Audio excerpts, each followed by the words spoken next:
Hello, everyone, and welcome to another episode of The Sweet Spot. This is your host, Ryan Embree. Thank you so much for joining me. I'm coming to you again from the content creation studio here at Travel Media Group headquarters, and we are continuing our TMG Hospitality Trailblazers series. We are very excited about our next guest, who I'll introduce just in a second. But for those that might be listening to this for the first time, this series we started back at the end of 2022. It is all about the people and groups in our industry that are pushing us forward. We know over the past couple of years, and we'll even get into it with our guests, how much our industry has changed and what to look forward to towards the future and those trailblazers that are pushing us there. So with that being said, I am very excited to bring in a first-time guest to the Sweet Spot. Rob Mangiarelli, President at Atrium Hospitality. Rob, welcome to the Sweet Spot. Ryan, thanks for having me. It's great to be on with you. Yeah, absolutely. We're going to have a little bit of fun today talking about Atrium Hospitality. We'll talk a little bit about the industry, get some predictions maybe out of you. We won't hold you to them. But as I like to do with all of our first timers on the Sweet Spot, we work in an industry where people really can come from all places, degrees, backgrounds, and end up to where they are. So I love starting with this, especially in this Trailblazer series. Tell us a little bit about your background and the journey that led you to Atrium Hospitality. Yeah, this is a great question, and it's something I talk about every week when I'm traveling and I'm talking to our teams. I fell into this industry by accident, like a lot of people who have come into it. I never thought that you could have a career in the hotel business. I was a economics major at Stanford. And my goal coming out of college was either to go to law school or to become a math teacher. And I didn't want to work in a big city. And I went back home to Colorado Springs where I grew up. And while I was trying to figure out what I was going to do, I started working night audit at a Holiday Inn. And I was working night audit because I loved playing golf in the morning after I got off work. And I thought, how cool. I'll do this. And, every morning the general manager would come down and he'd read the P&L because I'd do the daily report overnight. He'd ask how business was. And we started talking about this as a business. And I thought, wow, this is pretty cool. And 6 months after that, I got promoted. And 6 months after that, I got promoted again. And then I saw this job opportunity for Hyatt Hotels pop up in Denver. I drove up there and I had, 6 interviews in back to back to back. They just said, wait here, let me talk to somebody else. And they offered me the job. And, 25 years with Hyatt Hotels. And I moved around a lot in the first few years. I was in Denver and Atlanta and Charlotte and Greenwich, and then ended up at the corporate office in Chicago, where I spent 21 years in various roles. I built our planning and analysis function. I ran hotel accounting for North America. There was a scary 6 month period of time where I was in charge of IT while we were hiring a chief technology officer. Um, I worked in our global operations center where I really got to travel the world. And then I finished up my career leading our asset management function, where I was responsible for all of the owned and joint venture properties that we had around the world. And then I hit 50.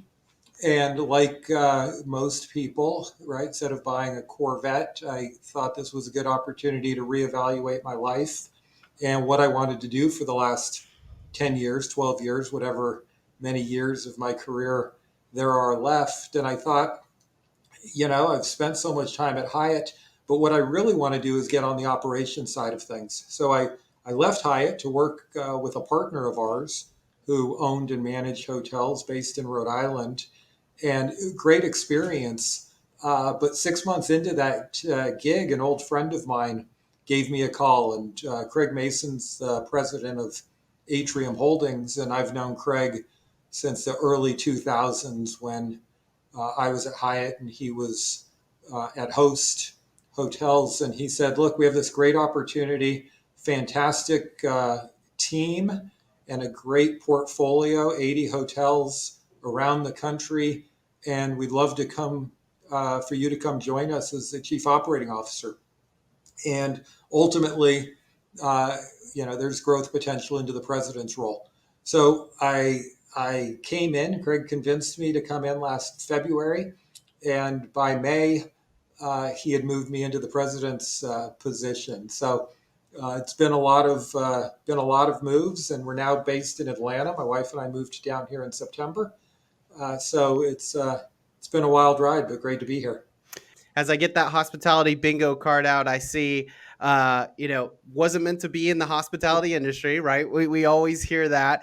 What I haven't heard though is night audit, right? I hear front desk agent, bellman all the time, but starting your career as a night auditor, that's unique. That probably puts you in that small percentage there, but so cool that you got to experience that because that's obviously, a position that some, people, GMs and other people in leadership maybe not have to get those exposure. So I'm sure that was very eye opening to you, the industry, and led you where you are today.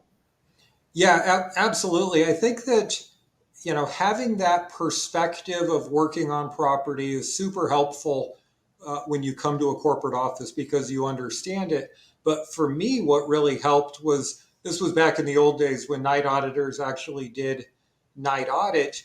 You really did get to understand the business and how everything flows from the PMS all the way to the P&L, which went on to help me for years when I was doing hotel accounting or planning and analysis.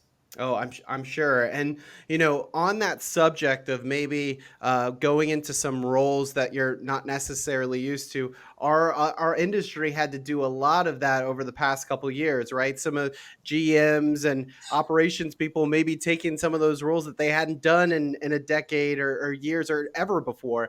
So I want to kind of start there with our episode before we move too much into the present and the future. Let's talk about the past couple of years. Obviously, very very tough on the hotel industry. Still having some residual effects with obviously staffing. ADR seem to be getting back to where we want them, but let's talk about maybe the lessons that the industry as a whole learned, and then maybe Rob, how you've applied some of those lessons to your own portfolio.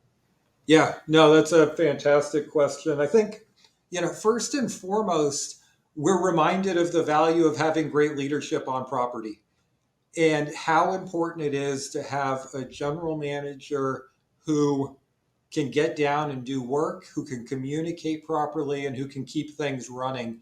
And the way our teams responded during the pandemic was incredible. The work that they did was really amazing. I think that's the first lesson and one that I try to remind myself of every day. Second, having written a million pro formas in my life, we really learned what zero based budgeting really looks like. And the way we were able to operate was completely unlike anything we anticipated. I never thought you could have that few people in a hotel and still be successful, and we figured it out. Third, we learned agility. We learned that we were bad at projecting the future. How long was this downturn going to last? How deep was it going to get? And then how quickly was it going to rebound? And at every turn, I'd say we got it wrong as an industry of what was going to happen. But as operators, we had to learn how to react to that. We had to learn how we were going to respond to what's right in front of us. How are we going to turn 200 rooms on a Sunday and make that work with two housekeepers? And that was a really great learning for us. But finally, and I'll quote my former boss at Hyatt, who was actually quoting Winston Churchill, who's probably a little more famous than Chuck Floyd. Uh, but he always used to say, "Don't let a good crisis go to waste." And I think that's Love what that. we learned. That's what we took from this pandemic, as horrible as it was. It allowed us to make changes that we probably never would have been able to make or would have taken us forever to make. How do we centralize roles and pull positions above property, that managers thought, I need to have my finance person on property, I need my HR person on property, I need my salesperson on property. And the pandemic taught us that you don't.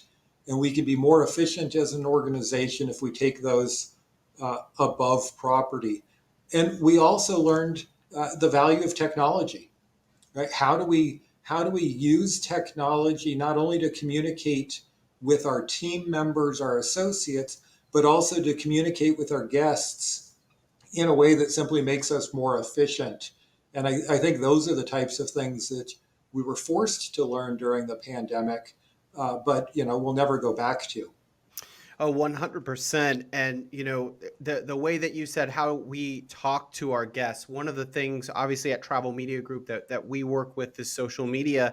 And when the pandemic happened and these changes were happening so quickly, one of the outlets that hoteliers turned to was social media, saying, I need a quick way to let everyone know what's going on in my market, at my hotel, and what the situation is. And some hotels that really didn't embrace that technology, social media at that time, they were kind of left there going, realizing I don't have those outlets. Mhm. And, in an industry that I would argue, really it takes some time for change to happen. I mean, some hotels are still putting the breakfast card outside of the doors and manually putting your dry cleaning out there as well. You're right, Rob. Like, we had to make those pivots very, very quickly. And, one of the places that you mentioned was technology. A lot of adoption of keyless entry, mobile check in, which is great, obviously, but also presents some problems, I would say, for a GM that might be used to having those face to face conversations every day, greeting the guests and saying, hey, how was your stay? You might not be able to get that same feedback that you once did. So, as we talk about technology, Rob, how do you feel like there's a balance between implementing technology into the guest experience, and that service that really is at the core and foundation of hospitality? Yeah, it's a interesting balance that we need to face. And you mentioned mobile key and remote check-in, and I think there's a balance there of people who want to do that. They want to use that technology, and frankly, we should be embracing that, because for those customers, great, they can now go straight to their room. That actually frees up time for us to take care of the customers that don't want to use that technology. So, that's probably one of the things that we need to remember, that we can't force our technology on the customer. We need to use that as an enabler. The other thing we need to realize from technology is, while we're not necessarily cutting edge, and we don't want to be, and we can't afford to be, we do need to have basic technology that our customers get at home. So I think about Wi-Fi, and having great Wi-Fi, I think today is more important than having hot water and a good bed. And it's a basic expectation that your customers really want you to have. And the other thing, we're using technology to communicate with our customers. So we use a technology at Atrium for a lot of our hotels that's a AI bot, where a guest can call down or text, and the computer will pick it up and it'll take all of their keywords and their questions, and it'll respond to it even faster than a guest or an agent at the desk would be able to. And we've found that our AI bot can handle 60% of the guest requests without human intervention. I Wow. need more towels. I need a late checkout.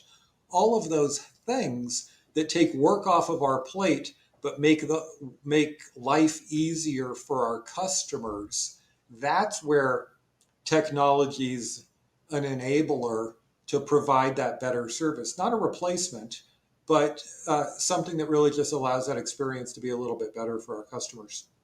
Yeah, and it's certainly in line with the expectations, like you said, because most of our guests now are feeling more comfortable behind this phone screen than they might be coming to the front desk just to have a normal conversation with someone, which is so hard to think, maybe a decade ago. But as hoteliers, we have to pivot. We have to have open lines of communication. So that's absolutely correct there. Now, I want to shift gears and talk about guest expectations a little bit. And before we sat down for this interview, I listened to a few others you gave, and you had this great example of visiting Shanghai. And I'm not sure if you remember this one, where you said there were two employees that were hired just to push the elevator button.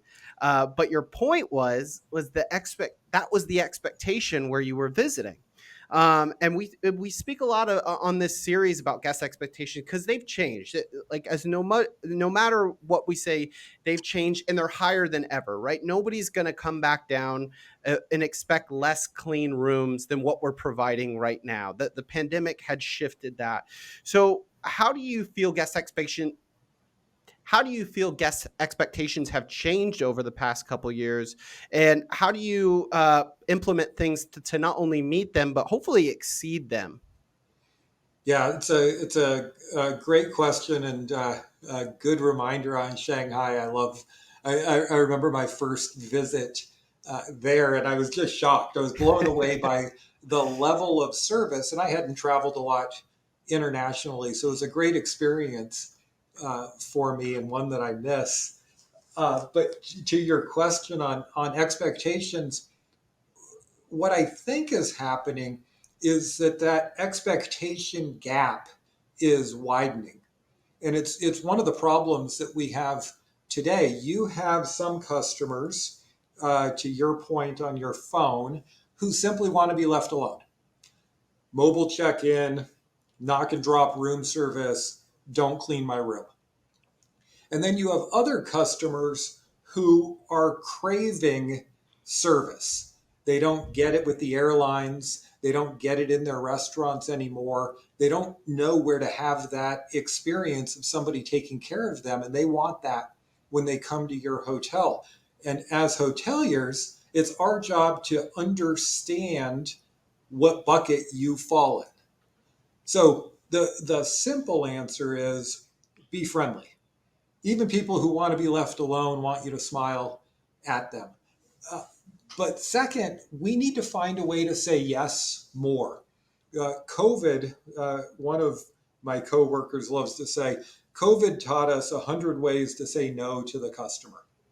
All right, no, we can't clean your room. No, you can't check in early. I mean, heck, we built physical barriers Yeah, between us and them. it's a great point. And, now we just need to come back, right? How do we say yes more and figure out, okay, here's what you're asking. Now, how are we going to deliver it?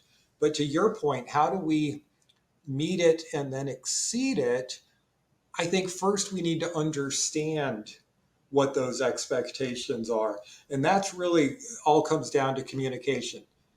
Asking our customers what they want, understanding what it is that we can do, and then finding a way to deliver on it.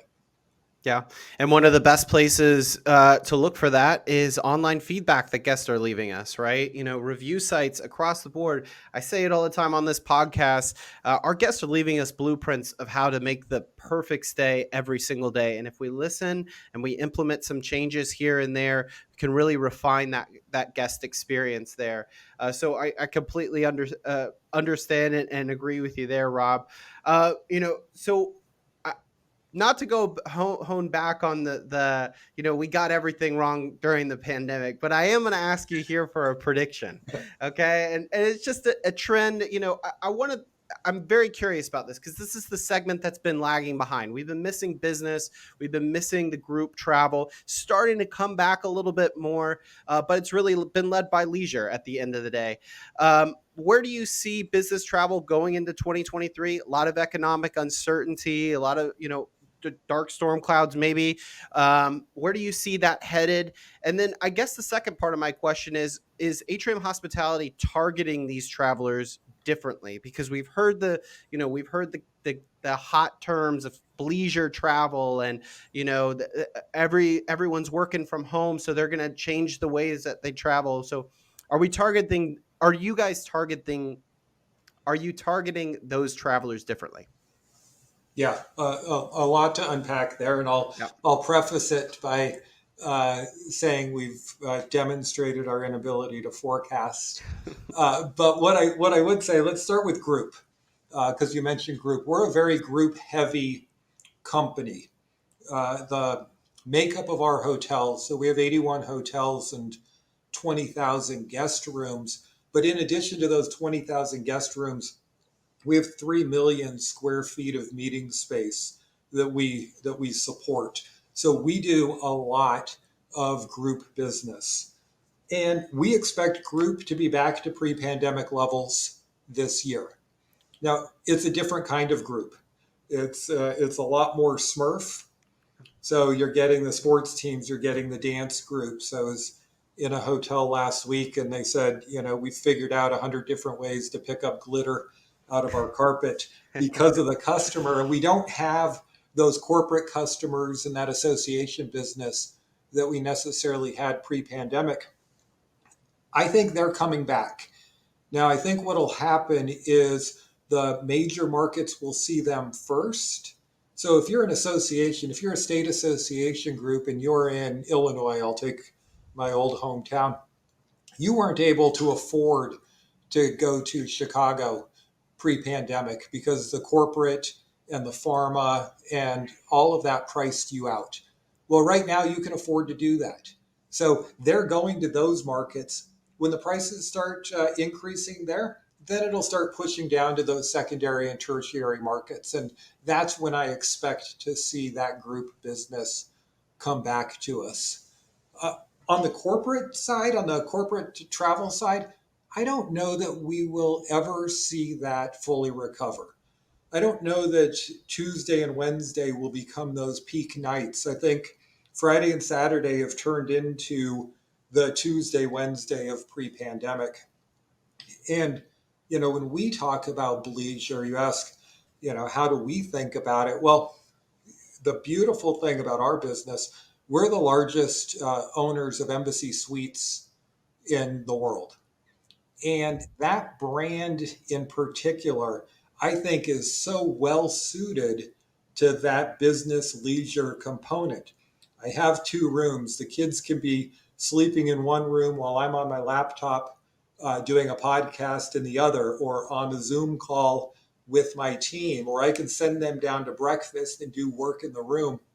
And that's going to allow us to kind of get those shoulder nights when you're there with your kids, um, soccer team. I can add on an extra day and get a little bit of work done. So it's going to be different. We need to think about it differently. I think I was listening to one of the podcasts that you did recently, and the person you had on said it was camouflage business travel. And I thought that was a brilliant Yes. way of saying that, because you don't necessarily see that booking coming in through your negotiated account. So you don't quite understand who that customer is, and we just need to be more mindful of that OTA customer who's coming in, or that person who's coming in for the weekend, is also coming in to work, and we need to target them that way in our marketing efforts. Yeah, I love that term as well. And yeah, we're gonna see different travelers come to our properties in different ways, and we have to be open to reaching out to them differently. I love what you said about, maybe that you're right. Maybe that association wouldn't be able to afford Chicago. Now they're taking a closer look at that, but that's something on the hotel that they also need to be open to those conversations as well. LinkedIn, great place for those B2B and connecting with those associations, because the business is out there. It's coming back slower than leisure, but it's out there. But you're right. I wish that, we whenever you book, you usually have that business or leisure button there. There definitely needs to be some sort of combo and hybrid, because that's where I see the majority of these bookings coming from. So, um, over the course of this series, which I love, we've been able to kind of integrate some hotel brands, some small management companies, some large management companies like Atrium, which is a well-known name throughout the industry. You guys, as you were mentioning, dozen brands, over 80 properties in almost 30 different states. You just got done visiting one of those states. I'm curious, with such an impressive sprawling portfolio throughout the country, consistency is key in this, right? And I'm sure you would agree. How do you guys ensure service consistency across a portfolio that big? Yeah, that's a real challenge. It's something that we talk about every week. And what we've talked about this year more than ever is our virtuous circle of business. And it starts with our people. And how do we minimize turnover so that we can improve our service levels? Because we know if we have good people in place, they provide good service. And then that good service just translates into revenue and profit and more opportunities for that growth. So, I'd say as we think about consistency, it really starts with those staffing levels. Last year turnover was at an all-time high, contract labor was at an all-time high. It's getting better slowly, but those are going to continue to be problems for us. And we're going to have to learn not to wait for those to fix themselves, but to manage around them. So, that is all about training. And for us, putting a regional structure in place. So last year we built up a regional structure that has an ops person, an HR person, finance, sales, revenue, facilities to support 15 or 20 hotels because we're going to see that turnover on property. And the only way we can maintain that consistent service is to have an oversight function to be able to support that. Now, the brands have not helped us in this effort. As we've come out of the pandemic, I think they were great partners to us as owners in terms of brand standards and what to expect. But right now, each of the brands has different expectations out there. Am I going to clean every day? Is it going to be a full clean or a tidy? Is it different between a full service hotel and a select service hotel? And the customer is confused. Yes. So that puts the onus back on us to be able to tell the customer what they should expect when they're staying with us. And if we can tell them that, then we can provide that consistent service for them.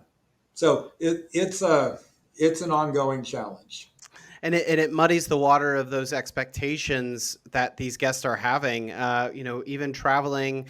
I mean, you think about during the pandemic, it was different from state to state. Now we're talking about different from brand to brand. So it's very difficult. So one of the most powerful things that we've talked about, and we do review response for hotels, and I've mentioned this before in some of the webinars that and virtual events that we've provided for hoteliers. The number one reason that we're seeing negative and responding to these negative reviews is due to proper expectations not being set.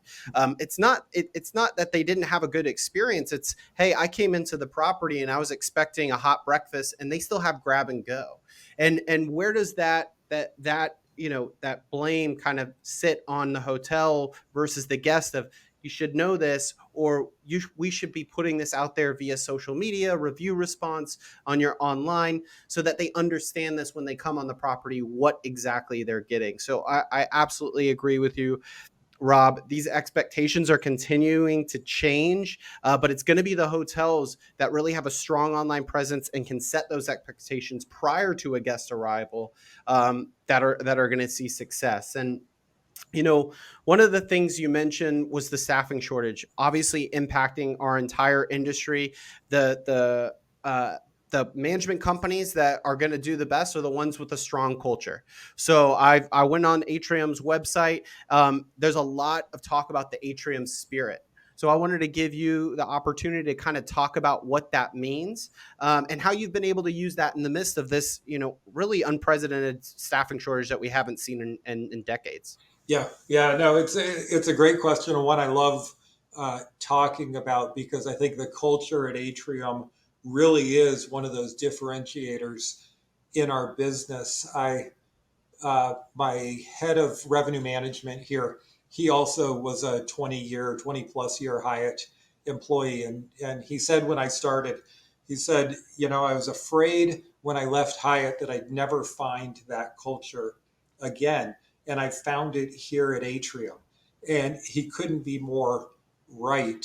And when we talk about the Atrium spirit, those are our six core values. Spell spirit: service, perseverance, inclusion, respect, innovation, and teamwork.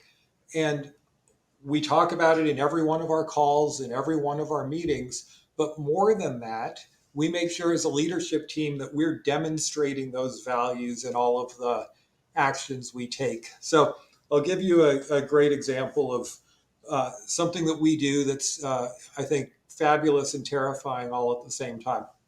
So once a quarter, we will have what we call our State of the Union call, and we'll invite every employee in the company to dial in. And we'll spend 30 minutes telling them how we're doing from a business standpoint and what's going on. And then we'll open it up for the last 30 minutes and take Q&A. And you've been on enough calls that when you open it up for Q&A, you usually get nothing because nobody wants to speak out. Well, we have an anonymous texting app that anybody can text whatever question they want. We're not screening it. We're not curating it. We're not monitoring it. It pops up on the screen for the world to see, and we're answering it. And that level of transparency between our leadership team and our hotels, I think, builds that culture that we really want. And when I travel from property to property, people are always just so grateful to talk about our company and how we listen to them and how we're honest with them, even when we're telling them things that they don't necessarily want to hear.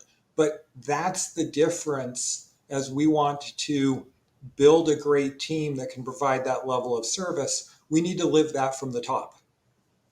Yeah, I'm sure that buys you a lot of buy-in from your employees and trust being that transparent and open because over the past couple of years it's been tough. So to be able to kind of sit behind and say, "Oh, everything's fine," that might not have been the case. And now the staffing conversation is so interesting because when we were doing this podcast mid 2020, it was all about furloughs and trying to keep the employees, and now we're trying to find them and bring them back. So we've done this completely 90-degree turn here.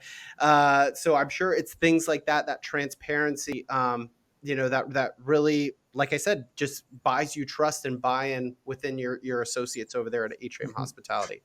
Very cool to hear. Now, as you know, Rob, this is a digital marketing podcast, a travel media group, and we're always trying to educate our hoteliers and listeners on a strong social media presence, online reputation, right? If you have those two things online, you're going to be in a better chance to book a guest than not. Tell us a little bit about how you feel about having a strong online presence, especially today in 2023. We've already talked about technology, Wi-Fi. How critical is this for a hotel right now? Oh, it's absolutely vital, especially when we talk about the type of customer that's now booking into our hotel. It's not that negotiated business where they're showing up wherever their company happened to book them. It's people doing research and understanding what's going on a property and where to book. So historically, we would track all of our service scores by looking at the brand averages and how you're doing relative to the brand metrics. Here at Atrium, we don't look at that. We look at our online reputation management. So we have an index. We look at our ratings on all of the big guys: Google, Facebook, TripAdvisor, Expedia, Booking. And then we create an index of that versus our peers. So we've done a great job as an industry of using Smith Travel to benchmark our revenue performance. Well, we do the same thing by benchmarking our service reviews because we know that when a customer is looking, that's what they're using to make their booking decisions. So it's something that is part of our bonus plan. So every single person who's bonus eligible in our company is bonused on our online reputation management and how we're stacking up relative to our competitors because it really is a huge factor in the buying decision. Absolutely. And there's strong correlation between those two numbers, right? Between the online management index or KPI that you've provided for Atrium and those revenue results that you're seeing at the end of the year. That we're always trying to tie that back here in this podcast. We understand that as our own travel when we sit back and go through Google and try to figure out going on a vacation. A lot of people are looking at spring break destinations right now. You just think about the way that you're going out there doing that research. It's not just a one hit, here's the website. You're looking at competitors, you're looking at different review sites, different booking sites, and then you're trying to get excited for the trip, right? You're going to their Instagram, you're seeing what sort of events are in the area, and if you could provide that better than your hotel down the road, it's going to put you in the best position to capture that market share. So absolutely agree with you as well there, Rob. So let's talk about Atrium Hospitality in 2023. Just turned to the new year. What do you hope to achieve this year and beyond for your portfolio? Yeah, that's probably the number one question we get in our anonymous text messages when we have our I associates bet. every quarter, right? When are we growing? Where are we growing? What's coming next? And the answer I gave then and I'll give now is I don't know. One of the great things about being privately owned is that we're not forced to make decisions on somebody else's timetable. So we want to grow. We think that there's going to be an opportunity to grow. And I think that with this business environment, the way it is right now, there's going to be opportunities. Things are going to pop up, whether it's interest rates going one way, whether it's certain markets moving in the right direction. So we are, as a management company, simply making sure that we're prepared for whatever that next step happens to be. And perseverance is one of our core values. And what we talk about is how can we just be a little bit better every day? And that's what our focus is making sure we're a little better than we were yesterday and making sure that we're prepared for whatever tomorrow brings us. All right. Well, we'll keep a close eye on Atrium Hospitality and what you guys have shaping up for the future, but certainly is exciting. Love the conversation today, Rob. We covered a lot of ground. Any final thoughts on today's episode or anything to say to the listeners? No, Ryan, I want to thank you for starting this podcast. I had a chance to listen to a number of them that you've done. And what it reminds me is how small our industry is and how we're all going through these same things. And when you hear that there's other people who are dealing with the same challenges you are, it makes you feel a little bit better. And it gives me an opportunity to listen and learn about what other people are doing and where we can improve. So, I talked about earlier that we learned agility through COVID, and I don't think that was a one time learning. I think our industry is going to continue to evolve at a rapid pace, and whoever figures out how to adapt faster is going to win. So it's an exciting time in our business, and I'm just happy to be part of it. Awesome. Well, I appreciate all the insights, and you got a couple memorable quotes within this podcast as well. You are certainly that embodiment of a TMG trailblazer, and like I said, we're excited to see what you and your Atrium Hospitality team, have on the horizon here in 2023 and beyond. So, Rob, thank you for joining the Sweet Spot. I guess the best way they can find out about Atrium Hospitality is check out the website and also follow you on LinkedIn. That's absolutely. I'm always looking for followers, and our social media team does a great job of making sure that we have good content to post. Awesome. Well, it was a pleasure speaking with you. Thank you all for listening, and we will talk to you next time on The Sweet Spot.